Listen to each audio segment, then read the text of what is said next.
Hello there campers, my name is Will Hughes, I am the Lord of Leisure, and welcome to another Aftermath video where I have just come from watching War for the Planet of the Apes, which is the third one in the new lot, which is entirely unhelpful because I didn't see the second one, so there were some things in this that kind of got lost on me.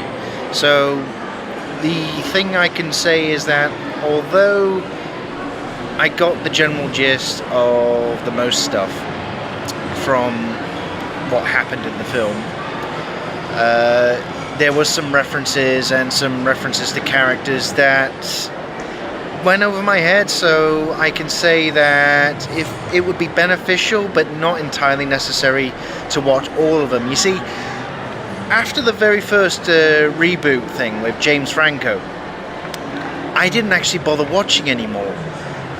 So therefore, it didn't exactly interest me, but I was told that this might actually be worth my while, and I have to be honest, it wasn't too bad. Initial impressions were pretty good. I mean, I tell you what, the special effects and motion capture people, especially with the likes of Andy Serkis, who clearly is working on this stuff, they are doing fantastic work. It was, I tell you what, all the apes that they've done in the film, absolutely fantastic. It was just, these are some of the most emotional apes I have ever seen in cinema, and that's a weird sentence to say out loud, but basically War for the Planet of the Apes is very simple.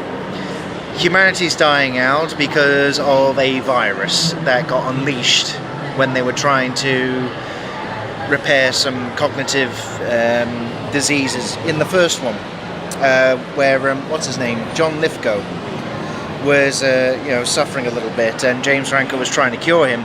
I think it's that effectively is leading to humanity becoming more docile and animal-like, and of course Woody Allen doesn't like that and decides to go after the apes, who basically just want to be left alone and actually offered peace, and then Woody Harrelson pretty much just pissed all over that. So along the way they discover the fact that humans are stopping speaking, and therefore the higher brain functions are starting to slow down. So yeah, the virus is mutating, and in essence the apes are about to inherit the earth. But not before long, everyone gets captured, and in essence it's kind of like Prison Break in a strange sort of way. There was some definite humour in this as well. I mean, there was a couple of bits where there's this monkey they come across in an abandoned house where he just goes, "Oh no!" quite a lot. Actually, it was quite nice.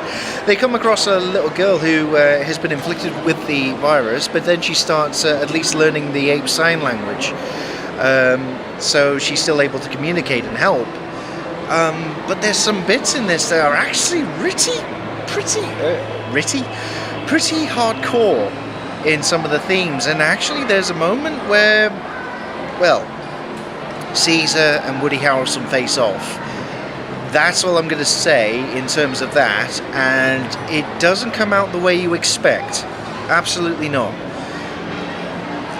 So, all in all, it looks like humanity's bollocks now, and it is fully the Planet of the Apes. But on the bright side, no work tomorrow. No, I'm kidding. Humanity's fucked? Nah. Well, at least you can have a lie-in, and you don't have to say anything, mainly because you can't. It was very enjoyable.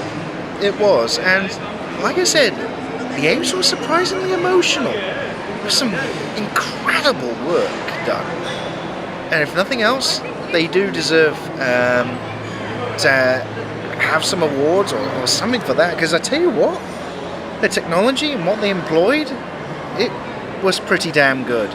So, War for the Planet of the Apes, would I recommend you see it? On its own, yeah, I could say that, but you'll be best served by watching all of them, and they may not be your cup of tea. But for this by itself, standalone, I can say that, yeah, this was indeed enjoyable, despite the fact I didn't have the full story. And it was just superb work. And I tell you what, when I was saying emotional acting by the Apes, and what they did with the motion capture and everything else, it was impressive. It was very technically impressive. So there you go, campers. That's my aftermath thoughts of War of the Planet of the Apes. It's on at the cinema right now. I'm, of course, going to go home and sleep now because I've been out all day and I've actually, you know, I want to have a nap before the main evening snooze. But in any case, campers, thank you very much for watching, and you'll see me on YouTube and all the other bits and bobs at some point again. But until next time, and that apparently means thirsty. You see, I'm learning a bit of ape as well for the end times. Bye!